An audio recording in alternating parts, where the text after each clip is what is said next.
Hello दोस्तों, आप सभी का स्वागत है हमारे डिकोड एग्जाम के इस ऑनलाइन प्लेटफॉर्म पे। मेरा नाम है पीयूष और हम लोग यहाँ पर डिस्कस करने जा रहे हैं अपना आज का टॉपिक जो हमने स्टार्ट किया था पुरानी क्लासेस में, पारिभाषिक शब्दावली। आज हम इसका तीसरा भाग डिस्कस करेंगे यहाँ पर।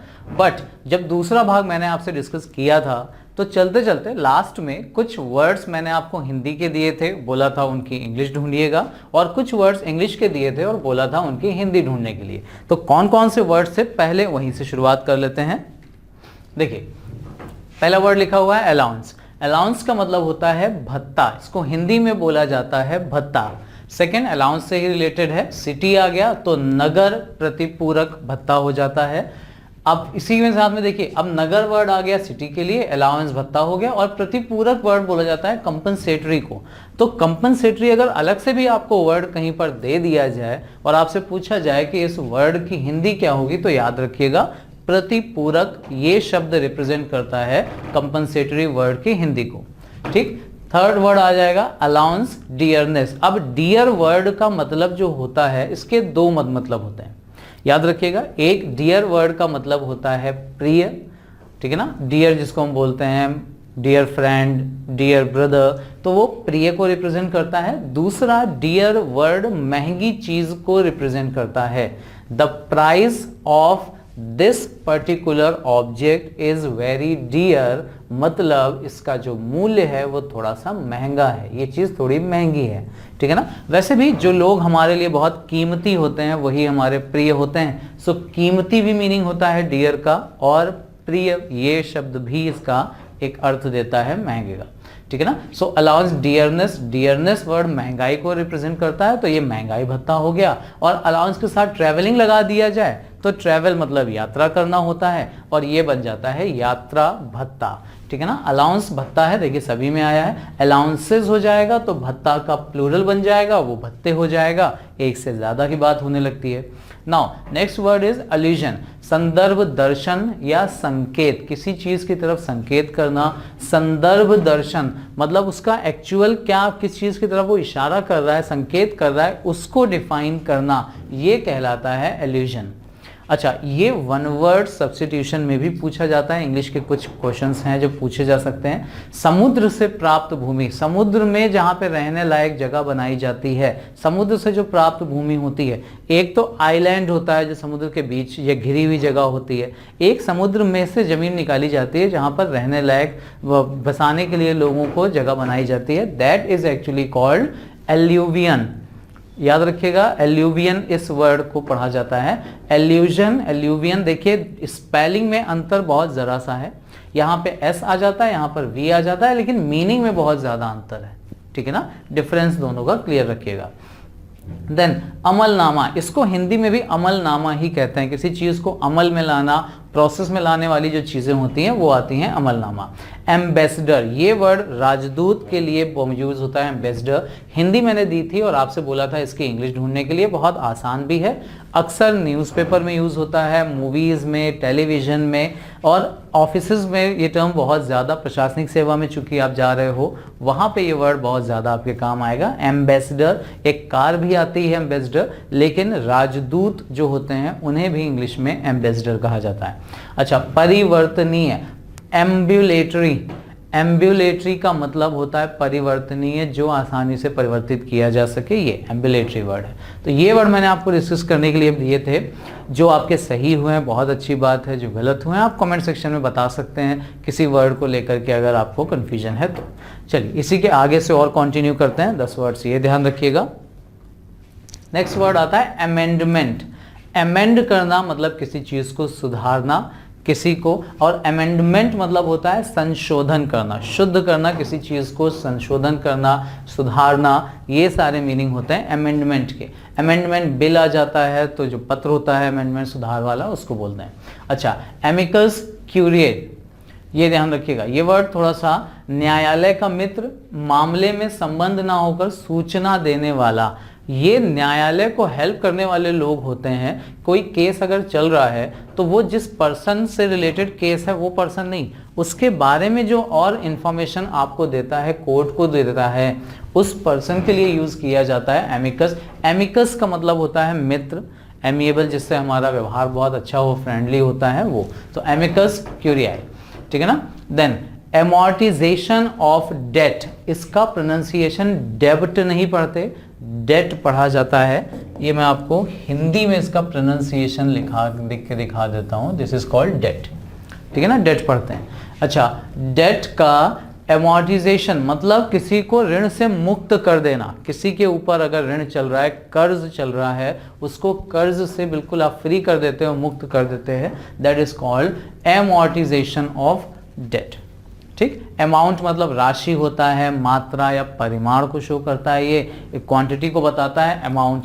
देन अमाउंट क्लेम्ड, क्लेम्ड मतलब होता है ये अध्यर्थित, इसका मतलब होता है जिस चीज के ऊपर आप अपना दावा करते हैं, क्लेम्ड, जिसके ऊपर क्लेम किया गया है उस अमाउंट यानी राशि को बोला जाता है अध्यर्थित राशि, ठीक है ना। सो अमाउंट क्लेम्ड हो गया। अमाउंट डिपॉजिटेड, अब देखिए अमाउंट वर्ड राशि को ही शो करेगा, डिपॉजिट करना मतलब उसको जमा करना, तो वो जमा राशि हो जाती है। अमाउंट आउटस्टैंडिंग, जो बकाया राशि है, ठीक है ना, जो आपको अभी चुकानी है, उसके लिए यूज किया जाता है amount outstanding. Outstanding amount, amount outstanding, कुछ भी लिखा जा सकता है, ठीक है ना, बकाया राशि को। अच्छा, नेक्स्ट वर्ड देखिए, अमाउंट से फिर रिलेट हुआ, अमाउंट मतलब राशि हो गया। विड्रॉ करना, डिपॉजिट का ऑपोजिट होता है विड्रॉ करना। आप बैंक में पैसे जमा करते हैं तो आप डिपॉजिट करते हैं, निकालते हैं, या एटीएम से आप निकालते हो पैसा तो आप विड्रॉ करते हैं। तो विड्रॉ का मतलब होता है निकाली गई राशि, निकासी जिसकी की जाती है उस राशि के लिए यूज करते हैं अमाउंट विड्रॉन। अच्छा, एम्पल, एम्पल मतलब होता है अधिकता, इसको एक और तरीके से रिप्रेजेंट करते हैं, यहां पर वर्ड ये भी आ सकता है प्रचुर। प्रचुर मतलब होता है अधिक मात्रा, कोई भी चीज जो जरूरत से बहुत ज्यादा है, जिसकी मात्रा बहुत ज्यादा उपलब्ध है हमारे पास, उसको बोला जाता है एम्पल, ठीक। अब एम्पल का मतलब होता है अधिक। सो एम्प्लीफायर मतलब और ज्यादा बढ़ाने वाला, एम्प्लीफाई करना मतलब किसी चीज को बढ़ाना, किसी भी चीज की प्रचुरता लाना, और उसको करने वाले वर्ड के लिए यूज किया जाता है एम्प्लीफायर। इसके लिए हिंदी वर्ड यूज किया जाता है प्रवर्धक। प्रवर्धक का मतलब होता है वर्धन करना, मतलब वृद्धि करना, तो उस करने वाले के लिए यूज किया जाता है वर्ड एम्प्लीफायर या प्रवर्धक, ठीक है। देख लीजिए सारे के सारे वर्ड्स, याद रखिएगा। बहुत सारे वर्ड यहाँ अमाउंट से रिलेटेड हैं, एमिकस वर्ड क्यूरिया के साथ याद रखिएगा, अमेंडमेंट है, संशोधन है, ये वर्ड आपको कहीं ना कहीं आगे मिल सकता है, याद रखें। इंपॉर्टेंट वर्ड्स में आते हैं सभी वर्ड। चलिए नेक्स्ट वर्ड्स की बात करते हैं। डेट, हाँ इसका प्रोनाउंसिएशन जरूर याद रखिएगा। चलिए नेक्स्ट वर्ड्स हैं हमारे एनीमिया। एनीमिया एक्चुअली एक तरह की बीमारी हो जाती है जिसमें किसी व्यक्ति के अंदर रक्त की या खून की कमी हो जाती है, ठीक है ना। रक्त उसका जो होता है उसकी कमी हो जाती है, यानी क्षीण हो जाता है, तो रक्त क्षीणता, ये भी इसको बोला जाता है एनीमिया, रक्त क्षीणता, ठीक। एनालॉगी, एनालॉगी मतलब होता है अनुरूपता, सादृश्य, अनुरूप हो जाना, किसी के जैसे हो जाना, उसके जैसे बन जाना, दैट इज एनोलॉजी या सादृश्य, इसको हिंदी में कहा जाता है। और एक हिंदी इसकी और याद रखिएगा, अनुरूपता, ठीक, किसी के अनुरूप हो जाना। अच्छा, एनार्किक, एनार्की से बहुत सारे वर्ड आपको यहाँ पे दिख रहे होंगे, जैसे ये है एनार्की मतलब होता है अराजकता। एनार्की और एनार्किक एक जैसे वर्ड से ही बने हुए वर्ड्स हैं ये। और एनार्किज्म होता क्या है, अराजकता का मतलब होता है जहां पर शासन की तरफ से रूल एंड रेगुलेशंस को मानना लोग बंद कर देते हैं, इस सिचुएशन को बोला जाता है अराजकता फैल जाता, ठीक है ना। अराजक तत्व होते हैं, अराजक तत्व उन तत्वों को बोला जाता है जो हमारे नियम कायदे लॉ ऑर्डर को फॉलो नहीं करते, उनको मानने से मना कर देते हैं या उनको तोड़ना शुरू करते हैं, कानून का उल्लंघन करने वाले लोग, ठीक है ना। तो जहां पर भी गवर्नमेंट का रूल प्रॉपर ना हो, रूल एंड रेगुलेशंस के हिसाब से लोग ना चल रहे हो, इस सिचुएशन को अराजकता कहते हैं, इसे एनार्की कहते हैं। अच्छा, एनार्किक अराजक वो लोग हो जाते हैं जो अनार्की को फैलाते हैं या लॉ को मानने से मना कर देते हैं, और इस पूरी सिचुएशन को अराजकतावाद कहते हैं, जो कि एनार्किज्म बोला जाता है, ठीक। ठीक। एनार्की, एनार्किज्म, एनार्काइक वर्ड याद रखिएगा, ये एनार्किक सारे वर्ड एक दूसरे से ही रिलेटेड है। अच्छा, एंशियंट लाइट, एंशियंट का मतलब लिटरली होता है प्राचीन, लेकिन जब वो लाइट के साथ आ जाता है ना, लाइट मतलब होता है प्रकाश, और एंशियंट लाइट का मीनिंग निकल के आता है प्रकाश वर्ष।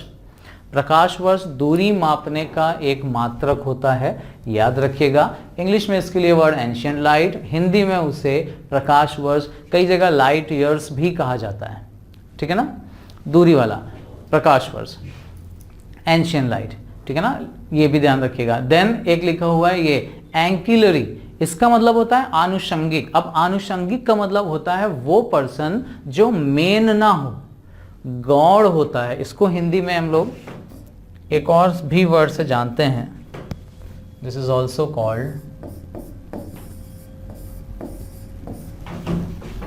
गौड़, ठीक है ना, ये भी ध्यान रखिएगा। अच्छा, एक होता है मेन पर्सन जो जिसके ऊपर सारी जिम्मेदारियां होती हैं, एक होता है उसका सहायक। तो जो सहायक होता है ना, सप्लीमेंट होता है, सपोर्टर होता है, किसी के अधीन काम करने वाला सहायक, उसी को बोला जाता है आनुषंगिक, और उसी के लिए वर्ड आता है हमारा एंसिलरी, ठीक है ना। एंसिलरी वर्ड आता है, गौड़ को रिप्रेजेंट करता है, आनुषंगिक बोलते हैं। आनुषंगिक वर्ड ही जनरली आपसे हिंदी से इंग्लिश में पूछा जा सकता है, इंग्लिश से हिंदी में ऑप्शन देते हैं, अधीनस्थ, सहायक। देन ये anicut, next word is again very important. Anicut word बांध को रिप्रेजेंट करता है, ठीक है ना, जिसके लिए अब डैम वर्ड सुना है आपने। एनिमस, एनिमस का मतलब होता है पर्पज, उद्देश्य, लक्ष्य है हमारा, किस उद्देश्य से आपने कोई काम किया है, क्या कारण था जिस वजह से आपने कोई काम किया है, वो होता है हमारा एनिमस, ठीक। इस वर्ड को देखें, एनेक्जर पढ़ते हैं इसको। एनेक्जर का मतलब होता है संलग्न, अनुलग्नक, मतलब जो चीजें साथ में अटैच कर दी जाएं, साथ में लगा दी जाएं, उनके लिए वर्ड आता है एनेक्जर। परिशिष्ट, अनुबंध, कई नामों से इसको हिंदी में जाना जाता है, याद रखिएगा। एनेक्जर हिंदी मीनिंग संलग्न, अनुलग्नक, परिशिष्ट, अनुबंध, कई तरह के मीनिंग है इसके। संलग्न मतलब होता है संलग्न करना, किसी के साथ जोड़ना, ठीक। वर्ड याद रखिएगा सारे के सारे, स्पेशली एनार्की से बनने वाले वर्ड्स। Next, annihilation. एनिहिलेशन मतलब होता है बर्बादी करना, किसी चीज का सर्वनाश करना, उसको पूरी तरह से विध्वंस कर देना, ठीक है ना। बदले के लिए किया जा सकता है, अब किसी के ऊपर हमला किया आपने, उसको बर्बाद सर्वनाश कर दिया, एनिहिलेशन होता है। Next, annotation. एनोटेशन मतलब होता है टीका, टिप्पणी, व्याख्या। देखिए लिखा हुआ टिप्पण लेखन, ठीक है ना, किसी चीज के ऊपर जब आप कमेंट्स करते हो, उसके ऊपर अपने विचार रखते हैं, कुछ उसको डिस्क्राइब करते हो, उसकी व्याख्या करते हैं, वो होता है एनोटेशन। एनोटेशन टिप्पण लेखन, टीका, व्याख्या, इन वर्ड्स को रिप्रेजेंट करता है। अच्छा, नेक्स्ट वर्ड है अनाउंस या डिक्लेयर करना। अनाउंस करना मतलब घोषणा करना, जैसे बहुत सारे लोगों ने किसी कंपटीशन या प्रतियोगिता में भाग लिया और आपने विनर के नाम की घोषणा की, उद्घोष किया उसके नाम का, दैट इज कॉल्ड अनाउंस करना या डिक्लेयर करना। दोनों में से कोई भी वर्ड आपको दे सकते हैं, घोषणा करना ये वर्ड दे देंगे तो उसके लिए इन दोनों में से आप कोई वर्ड रख सकते हैं, ठीक है। डिक्लेयर करना, अनाउंस करना। अच्छा, एनुअल रिपोर्ट आता है जिसको हम लोग वार्षिक रिपोर्ट बोलते हैं, तो एनुअल, वार्षिक, इस वर्ड को शो करता है, ठीक है ना। एनुअल वर्ड जरूर याद रखिएगा, वार्षिक है। अब इसमें बाय एनुअल लगा दिया जाए, BI, बाय एनुअल, तो जानते हैं मीनिंग क्या निकलेगा, द्विवार्षिक हो जाएगा। द्विवार्षिक मतलब साल में 2 बार होने वाला, ठीक है ना। अच्छा, annual audit report. Report word आता है प्रतिवेदन के लिए, ऑडिट वर्ड याद रखिएगा अंकेक्षा इसको बोला जाता है, ठीक है ना। और एनुअल वर्ड तो वार्षिक के लिए आएगा। तो एनुअल ऑडिट रिपोर्ट, ऑडिट मतलब वही कहाँ कहाँ आपने क्या क्या चीजें एक्सपेंसेस करी हैं उसका हिसाब किताब रखने वाली चीजें। तो हिंदी में इसके लिए वर्ड आता है वार्षिक, वार्षिक अंकेक्षा प्रतिवेदन, ठीक है ना। Again, annual financial statement. Statement विवरण को रिप्रेजेंट करता है। जो भी आप बैंक से स्टेटमेंट मंगाते हो तो अपने खाते का, जो भी आपका अकाउंट चल रहा है, उसका विवरण आप मंगाते हैं कि कितना पैसा जमा किया, कितना निकाला, उसी से रिलेटेड है। स्टेटमेंट मतलब होता है विवरण, ठीक। अब एनुअल है तो वार्षिक हो जाएगा, और फाइनेंशियल है तो वो वर्ड वित्तीय को रिप्रेजेंट करता है, यानी एनुअल फाइनेंशियल स्टेटमेंट, वार्षिक वित्तीय विवरण। एनुअल रिव्यू, रिव्यू का मतलब होता है समीक्षा करना, किसी चीज की समीक्षा जब आप करते हैं, पॉजिटिव है, बुरा है, अच्छे पॉइंट्स क्या हैं, बुरे पॉइंट्स क्या हैं, समीक्षा करते हैं, दैट इज कॉल्ड रिव्यू, ठीक है ना। तो एनुअल रिव्यू है मतलब वार्षिक समीक्षा होती है, साल में एक बार समीक्षा आप करते हो उसकी।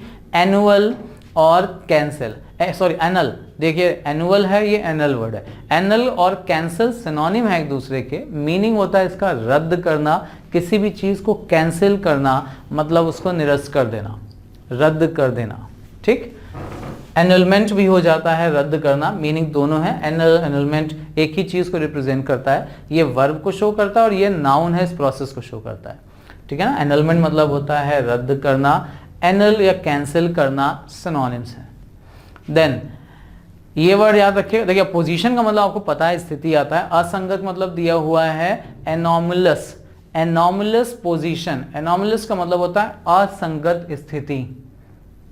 असंगत मतलब पता है, गलत, संगत, जो किसी चीज का भाग नहीं है, गलत जगह पर रख दिया गया है, गलत संगत में या गलत चीजों के साथ रख दिया गया है, वो होता है असंगत। एक होता है तर्क संगत, जो तर्क के हिसाब से चीजें सही हैं, जो लॉजिकली चीजें सही होती हैं वो तर्क संगत होती हैं। लेकिन असंगत मतलब होता है ऐसी चीजें जो साथ की नहीं है, जैसे आपने बहुत सारी चीज़ों के बीच में कोई एक अलग चीज़ रख दी, किसी दूसरे ग्रुप की चीज़ रख दी, असंगत हो जाएगी।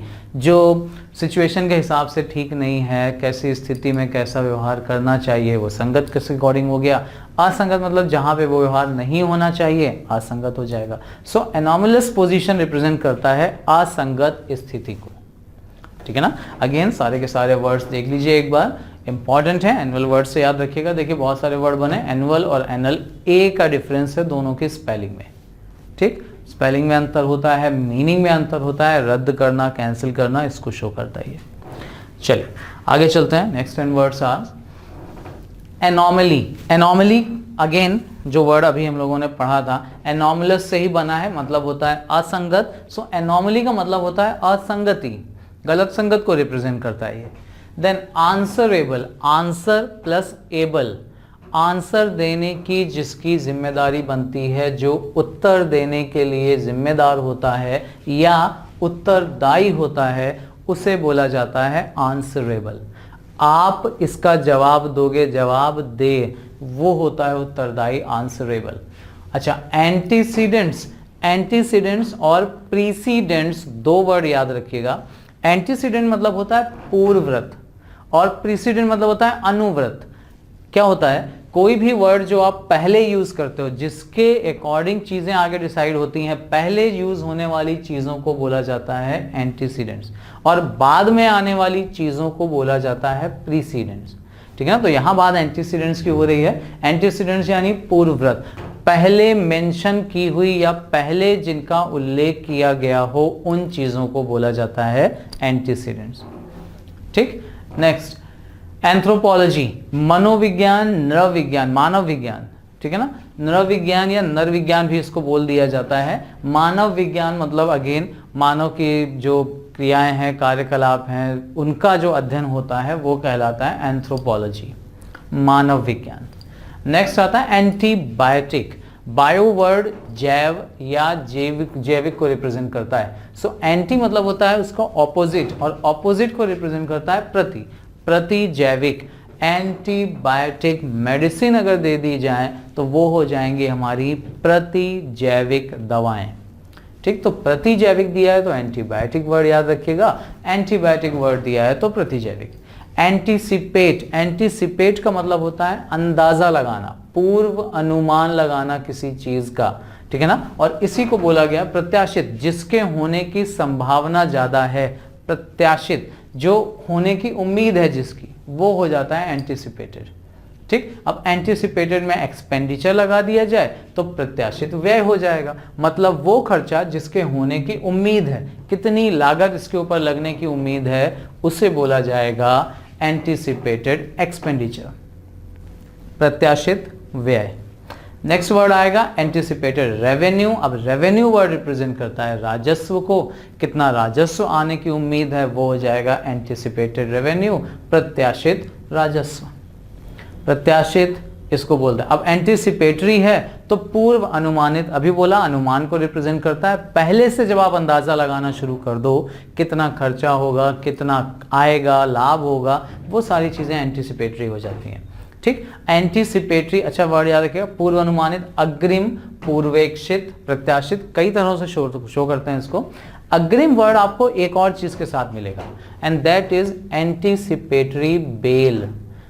हाँ, लॉ की जब बात की जाती है कोर्ट से, अगर कोई पर्सन पहले ही, पुलिस उसको अरेस्ट करने आ रही हो, उसको पता है पुलिस मुझे अरेस्ट करेगी, और वो पहले ही अपनी जमानत के लिए अगर कोर्ट से परमिशन ले ले, मतलब पुलिस उसको अरेस्ट करे उसके पहले ही अपनी जमानत करवा ले, that is actually called anticipatory bell, अग्रिम जमानत जिसको कहा जाता है। ठीक है ना, तो अग्रिम, पूर्व अनुमानित, पूर्व अपेक्षित, इसी को पूर्वेक्षित बोला गया है, और प्रत्याशित, ये जो वर्ड हम पढ़ रहे हैं, इन चीजों के लिए वर्ड आपको मिलेगा एंटिसिपेटेड, एंटिसिपेटरी, ये वर्ड ध्यान रखिएगा।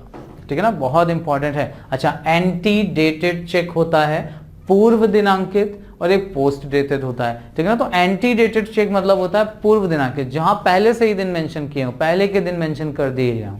ठीक है ना, पूर्व दिनांकित चेक, चेक को चेक ही बोला गया है, ये ध्यान रखिएगा। एंटी डेटेड चेक, पूर्व दिनांकित चेक, ये रिप्रेजेंट करता है।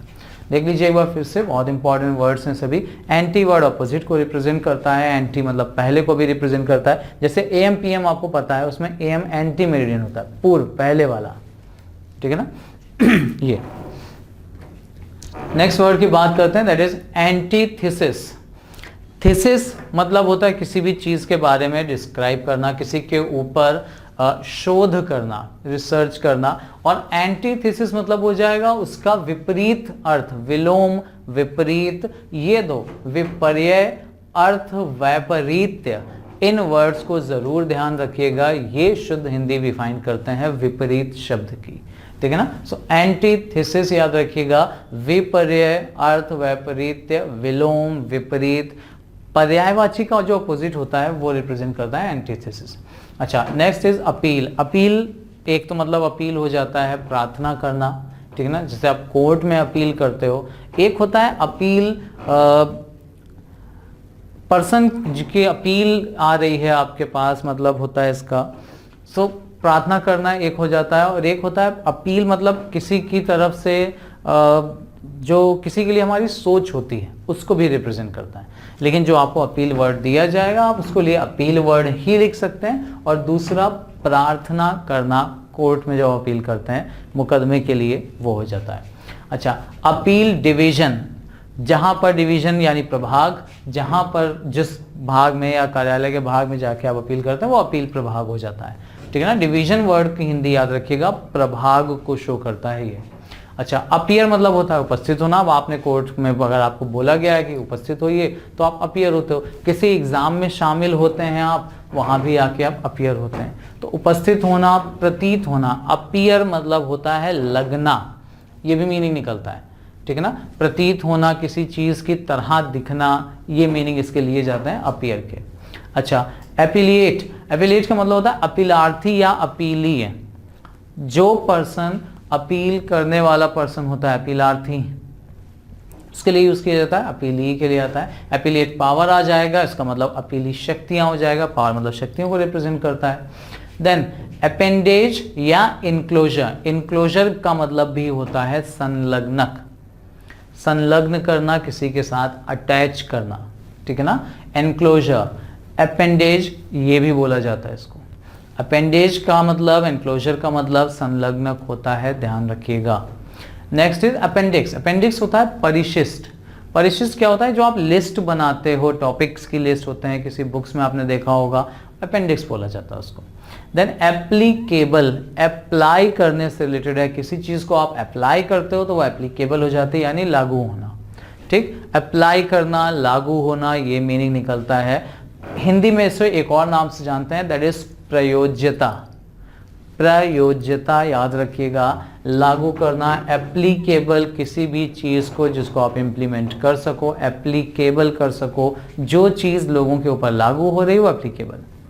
देन एप्लीकेंट, अप्लाई करने वाला, जो एप्लीकेशन देता है, आवेदन देता है, वो होता है आवेदक, उसे बोला जाता है एप्लीकेंट। क्लियर? अगेन 10 वर्ड्स याद रखिएगा, ये संलग्नक, परिशिष्ट, प्रयोज्यता, आवेदक, अपीली शक्तियां, ये वर्ड। नेक्स्ट एप्लीकेशन देखिए आ भी गया, आवेदन पत्र या फिर प्रयुक्त, ये भी प्रयुक्त या आवेदन पत्र, एप्लीकेशन। एप्लीकेशन एक वो भी होता है जो मोबाइल में आपने देखा होगा, ठीक है ना। सो मोबाइल में जो चीज़ें यूज़ होती हैं, जो आपके एप्लीकेशंस होते हैं, उनके लिए भी यूज़ हुआ है प्रयुक्त। अच्छा, अप्लाइड का मतलब भी प्रयुक्त या व्यवहारिक। अप्लाइड केमिस्ट्री की बात करें तो व्यवहारिक केमिस्ट्री या रसायन शास्त्र आता है। अप्लाई मतलब जिसको आप डेली लाइफ में अपने अप्लाई कर सको, मतलब जिनको अपनी डेली लाइफ में आप यूज कर सको, व्यवहार में ला सको, वो व्यवहारिक या फिर प्रयुक्त। प्रयुक्त मतलब इस्तेमाल की जाने वाली, ठीक है ना। अप्लाई, अप्लाई का मतलब ही होता है आवेदन पत्र देना, ठीक है ना, किसी चीज के लिए अप्लाई करना या किसी रूल या नियम को लागू करना, तो लागू होना, ये भी हो जाएगा मीनिंग अप्लाई का। अच्छा, अपॉइंटी, अपॉइंटी वो पर्सन होता है, नियुक्त व्यक्ति, जिसे किसी पोस्ट पर अपॉइंट यानी नियुक्त किया जाता है, उसके लिए हम वर्ड यूज करते हैं अपॉइंटी, ठीक है ना। अपॉइंटमेंट से रिलेटेड है, याद रखिएगा। देखिए अपॉइंटमेंट भी आपको मिलेगा यहाँ पर, नियुक्ति को रिप्रेजेंट करता है। सो अपॉइंटमेंट नियुक्ति है। अपॉइंटिंग अथॉरिटी मतलब नियुक्त प्राधिकारी। अथॉरिटी का मतलब होता है जिसके पास किसी काम को करने देने की अधिकार होते हैं, ठीक है ना, तो वो अथॉराइज्ड हो जाता है। तो अथॉरिटी मतलब होता है प्राधिकारी, ठीक है ना। और अपॉइंटी वो नियुक्त व्यक्ति होता है जिसे अपॉइंट किया जाता है। अपॉइंटिंग अथॉरिटी मतलब अपॉइंट करने वाले जो अधिकारी होते हैं। देन अपॉइंटमेंट नियुक्ति हो जाएगा। And appointments committee of the cabinet, अब शॉर्ट में इसको एसीसी बोला जाता है, ठीक है ना, शॉर्ट फॉर्म है, इसी को एब्रीविएशन हम लोगों ने पढ़ा था, शॉर्ट फॉर्म को एब्रीविएशन कहते हैं। तो एसीसी जो शॉर्ट फॉर्म होता है, इसका फुल फॉर्म होता है appointments committee of the cabinet. Appointments committee of the cabinet, मंत्रिमंडलीय नियुक्ति समिति, ऐसी समिति जो मंत्रिमंडलीय नियुक्ति करती है, ठीक। नेक्स्ट अप्रेज या इवैल्यूएशन। अप्रेजल का मतलब होता है वैल्यू करना, किसी चीज का मूल्यांकन करना, कितनी इंपॉर्टेंट है वो चीज आपके लिए, कितनी काम की है, कितनी उसकी वैल्यू है आपके लिए, ये होता है हमारा। तो मूल्यांकन वर्ड इवैल्यूएशन या फिर अप्रेजल, अप्रेज से बना ये अप्रेज मूल्यांकन को शो करता है। किसी भी चीज की वैल्यू डिफाइन करना, कितनी इंपॉर्टेंट है वो चीज आपके लिए, कितनी आप उसकी कीमत दे सकते हैं, वो हो जाता है वैल्यूएशन। देन एप्रिसिएशन, एप्रिसिएट करना मतलब किसी की सराहना या प्रशंसा करना। तो एप्रिसिएशन का मतलब हो जाता है सराहना, और ये वर्ड याद रखिएगा, प्रेज एडमायर का सिनोनिम है ये। सराहना करना, किसी को एडमायर करना, प्रेज करना या एप्रिशिएट करना, ठीक है, ये वर्ड्स जरूर ध्यान रखिएगा। अच्छा, next word is apprentice. Apprentice define कर देता हूं मैं आपको इसके बारे में पहले से। अप्रेंटिस का मतलब होता है वो पर्सन जो किसी ट्रेनिंग को ले रहा होता है, ठीक है ना, एक्सपीरियंस ले रहा होता है, किसी के अंडर ट्रेनिंग होता है, उस पर्सन को जो अभी सीख रहा है उसके लिए यूज किया जाता है अप्रेंटिस वर्ड। हिंदी में इसे प्रशिक्षु, प्रशिक्षण लेने वाला या शिक्षु, ये वर्ड यूज किए जाते हैं। ध्यान रखिएगा, शिक्षु है यहाँ पे, शिशु नहीं है, गड़बड़ हो जाएगा। शिक्षा लेने वाला, प्रशिक्षण लेने वाला, उस पर्सन के लिए यूज किया जाता है word apprentice. Apprentice under training, ये पर्सन होता है। नेक्स्ट वर्ड देख लीजिए, एप्रोप्रिएट, उचित, उपर्युक्त, ये मीनिंग निकलता है एप्रोप्रिएट इस शब्द का। एप्रोप्रिएट का मतलब ही होता है उचित या उपर्युक्त। याद रखिएगा, उपर्युक्त या उचित का मतलब जो चीजें जिस जगह पर सही हैं, फिट होती हैं, वो कहलाती हैं हमारी appropriate. Appropriate answer, appropriate word. जैसे आपसे पूछा था इस वर्ड का एप्रोप्रिएट मीनिंग बताइए, तो एग्जैक्ट मीनिंग जो उसका होना चाहिए वो आप बताते हो। देन एप्रोप्रिएशन मतलब हो जाता है विनियोजन या विनियोग, ठीक। अब एप्रोप्रिएट से बना है एप्रोप्रिएशन, मतलब कोई भी चीज़ किस जगह पर कितनी सही लगती है वो चीज़ कहलाती है हमारी एप्रोप्रिएशन। अप्रूवल, अप्रूवल अप्रूव से बना है और अप्रूव का मतलब होता है किसी चीज़ को मंजूरी देना। हिंदी की बात करें तो उसका मतलब है अनुमोदन करना, किसी भी चीज़ को मान लेना, राजी हो जाना, मंजूर हो जाना, इसके लिए शुद्ध हिंदी का वर्ड आता है अनुमोदन करना। ठीक, अब जो चीज़ अनुमोदन जिसका कर दिया गया हो यानी अनुमोदित हो गई हो वो चीज़ अप्रूव्ड हो जाती है। ठीक, कोई योजना आपने बनाई उसके ऊपर मंजूरी दे दी गई तो वो अप्रूव्ड हो जाती है। अब जब आप मांगते हो मंजूरी कि मुझे इसके बारे में मंजूरी चाहिए है तो वो आपका अप्रूवल होता है। अप्रूवल मतलब होता है मंजूरी, ठीक है ना। तो ये अनुमोदन है, ये अनुमोदन करना है, वर्ब की तरह, क्रिया की तरह यूज होता है और ये वो चीज़ है जो अप्रूव हो जाती है एडजेक्टिव की तरह से। पार्ट ऑफ स्पीच के अकॉर्डिंग ये एडजेक्टिव है। अप्रूव मतलब होता है मंजूर हो जाना, अप्रूव मतलब होता है मंजूर करना और अप्रूवल मतलब होता है मंजूरी जो आपको मांगनी है, अप्रूवल या दी गई है, अनुमोदन। अनुमोदन, अनुमोदन करना, अनुमोदित। ठीक, अब अप्रूव्ड कॉन्ट्रैक्टर आ गया। कॉन्ट्रैक्टर का मतलब होता है ठेकेदार। आसान भाषा में इसको हम लोग संविदाकार भी कहते हैं, कॉमन लैंग्वेज में ठेकेदार बोला जाता है। दोनों ही वर्ड याद रखिएगा। अप्रूव्ड अनुमोदित है, कॉन्ट्रैक्टर मतलब ठेकेदार, ठीक है ना, जिस ठेकेदार को अप्रूवल दे दिया गया है वो। अप्रूवर का मतलब क्या होता है? अप्रूवर मतलब होता है इकबाली साक्षी। साक्षी का मतलब होता है किसी बात का साक्षी मतलब गवाह होना, ठीक है ना। तो अप्रूवर मतलब अप्रूव करने वाला, जिस पर्सन ने अप्रूवर दिया है ना उसके लिए यूज किया जाता है इकबाली या साक्षी ये वर्ड। एप्टीट्यूड, एप्टीट्यूड टेस्ट शायद आपने टर्म कहीं ना कहीं सुना हो। मतलब होता है अभिरुचि या अभिक्षमता। इसकी जो जांच की जाती है, किस चीज़ में आपका इंटरेस्ट है, जनरल चीज़ें आपको पता हैं कि नहीं पता हैं, किस चीज़ में आपकी कैपेसिटी को चेक करने के लिए, अभिक्षमता जो है आपकी वो चेक करने के लिए एप्टीट्यूड वर्ड यूज़ किया जाता है, ठीक है ना। तो एप्टीट्यूड याद रखिएगा, अभिरुचि, अभिक्षमता को शो करता है। देन आर्बिट्रेटर, ये मैंने लास्ट टाइम भी आपसे डिस्कस किया था arbitrator word.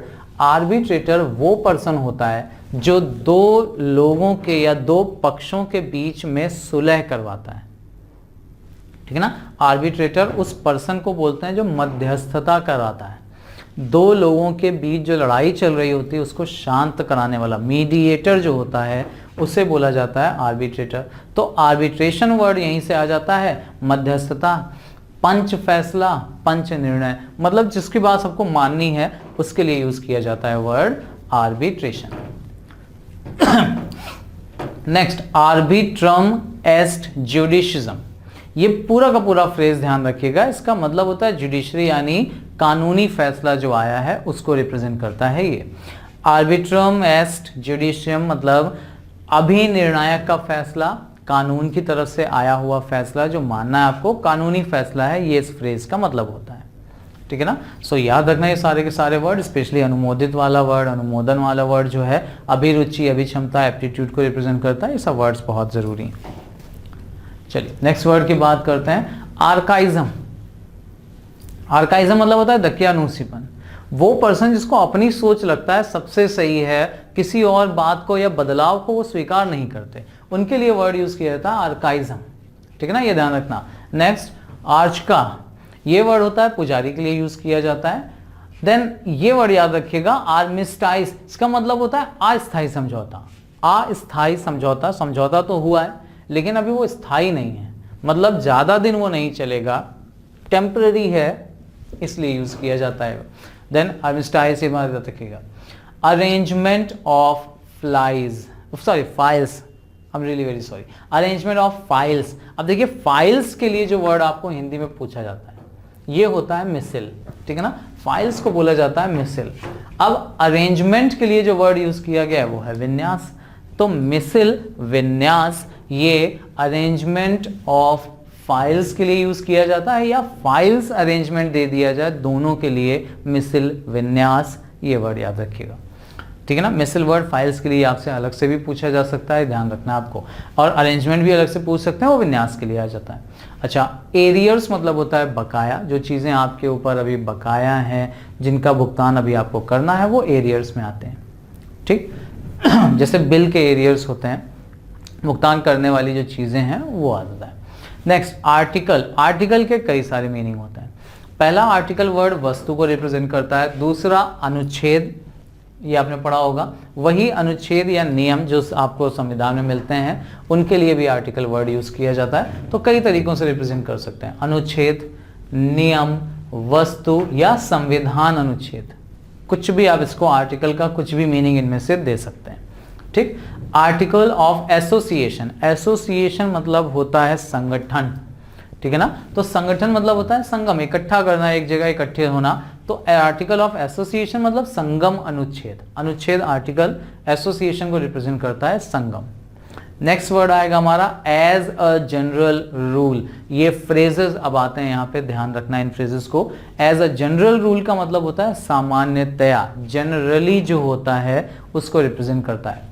As a matter of course, स्वभावता, ऐसा नॉर्मली होता है, अपने आप होता है, ठीक है ना। स्वभावता खुद से होने वाला, जिसको आप प्लान ना करो, जो खुद होना ही होना है, वो होता है as a matter of course. As a matter of fact, वस्तुता, यथार्थता, मतलब होता है एक्चुअल में क्या होता है, सचमुच क्या होता है। वस्तुता, यथार्थता मतलब रियलिटी में क्या होता है, वो ये रिप्रेजेंट करता है। स्वभावता अपने आप क्या होता है, स्वभावता। एंड जनरल रूल मतलब जनरली जिसके बारे में आप बात करते हैं, हमेशा जिसके बारे में श्योर होते हैं, वो वर्ड रिप्रेजेंट करता है एज अ जनरल रूल, ठीक है ना। तो ये कुछ फ्रेजेस यहाँ पे अभी आए हैं, इनको जरूर ध्यान रखिएगा। अगेन कुछ और फ्रेजेस हैं, देख लीजिए इनको। पूरा फ्रेज के फॉर्म में पूरा मीनिंग लिया जाता है। एज अ होल, होल का मतलब होता है पूरा का पूरा, पूर्णतया, समस्त रूप में। एज अ होल मैं उस पर्सन को जानता हूं, मतलब जो कुछ ओवरऑल क्वालिटीज में उसकी जानता हूं, ये वर्ड ध्यान रखिएगा। एज अ होल मतलब समस्त रूप में, संपूर्णता, पूर्णतया, कुछ भी तरह से इसको रिप्रेजेंट कर सकते हैं। एज एफोरसेड, फोरसेड मतलब मैंने पहले भी आपको बताया था, इसका मतलब होता है जैसा कि पहले बताया गया है, ठीक है ना। एज अफोरसेड मतलब जैसा कि पहले कहा गया है। यथा पूर्वोक्त, यथा पूर्वोयत, जैसा कि पहले बताया गया है, कुछ भी आपको यहां पर दिया जा सकता है, ठीक है ना। जो कुछ पहले बताया गया है, जैसा पहले कहा गया है, उसके जो कुछ आपने पहले कभी बात कोई की हो उसका रेफरेंस लेना होता है, तब हम बोलते हैं। एज डायरेक्टेड, डायरेक्शन मतलब होता है निर्देश देना, ठीक है ना। तो एज डायरेक्टेड मतलब जैसा बोला गया है, जैसा निर्देश दिया गया है, निर्देश अनुसार, ये ध्यान रखिएगा, इसका मीनिंग होता है एज डायरेक्टेड का। As early as possible, as soon as possible, दोनों फ्रेजेस का मतलब एक जैसा ही होता है। यथाशीघ्र, हिंदी में एक शब्द में डिफाइन करें तो यथाशीघ्र, डिफाइन वैसे करना हो तो जितनी जल्दी संभव हो, जितनी जल्दी पॉसिबल हो, यथाशीघ्र जितना जल्दी हो सके, उसको रिप्रेजेंट करता है एज अर्ली एज पॉसिबल या फिर as soon as possible. Next word आता है एज फॉलोज, जैसा कि बताया गया है आपको आगे निम्नलिखित, जो कुछ बाद में चीजें बताई गई हैं इसके बाद आने वाली, उसके लिए आता है as follows. As is, where is, जहां है, जैसा है, जैसा है जहां है, जो भी आप बोल सकते हैं। एज इज जैसा है, वेयर इज जहां है, जो है जहां है, जैसा है बोलते हैं आप जब आपको जनरल सेंस में रिप्रेजेंट करना है तब, ठीक। एज मैटर ऑफ फैक्ट, वस्तुता, यथार्थता, सच्चाई की बात जब की जाती है, एक्चुअल में कैसा है ये बताना हो, तब यूज किया जाता है इन वर्ड्स को, ठीक।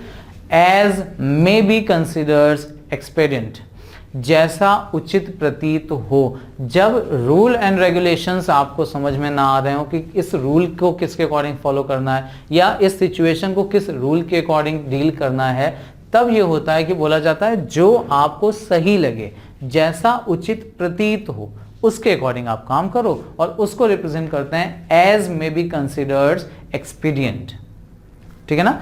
तो as may be considered expedient का मतलब होता है जैसा उचित प्रतीत हो। एज मॉडिफाइड, मॉडिफाई करना मतलब होता है किसी को अपग्रेड करना, यथा संशोधित व परिवर्तित, किसी को और ज्यादा बेहतर बनाना, ये मॉडिफाई करना होता है, मतलब संशोधित करना। यथा संशोधित मतलब जो कुछ उसमें पॉसिबल हो सके संशोधन, वो करना। अब मॉडिफाइड ध्यान रखिएगा, यथा संशोधित संशोधन को रिप्रेजेंट करता है मॉडिफिकेशन, ठीक। एज प्रपोज्ड, प्रपोजल देना, प्रस्ताव रखना किसी के सामने, तो एज प्रपोज्ड मतलब जैसा प्रस्ताव रखा गया हो, जैसा आपके सामने चीजों को लाया गया हो प्रस्ताव के अनुसार, या फिर यथा प्रस्तावित। यथा मतलब होता है के अनुसार, तो याद रखिएगा। संशोधन के अनुसार हो गया यथा संशोधित, ये ध्यान रखिएगा। यथा शीघ्र मतलब हो गया जितनी जल्दी शीघ्र से शीघ्र हो सके। सिमिलरली यथा प्रस्तावित मतलब जैसा प्रस्तावना आपको या प्रस्ताव रखा गया हो आपके सामने, ये ठीक है ना। सो ये वो वर्ड्स हैं, लगभग 100 वर्ड्स के आसपास हम लोगों ने यहाँ पर डिस्कशन किए हैं।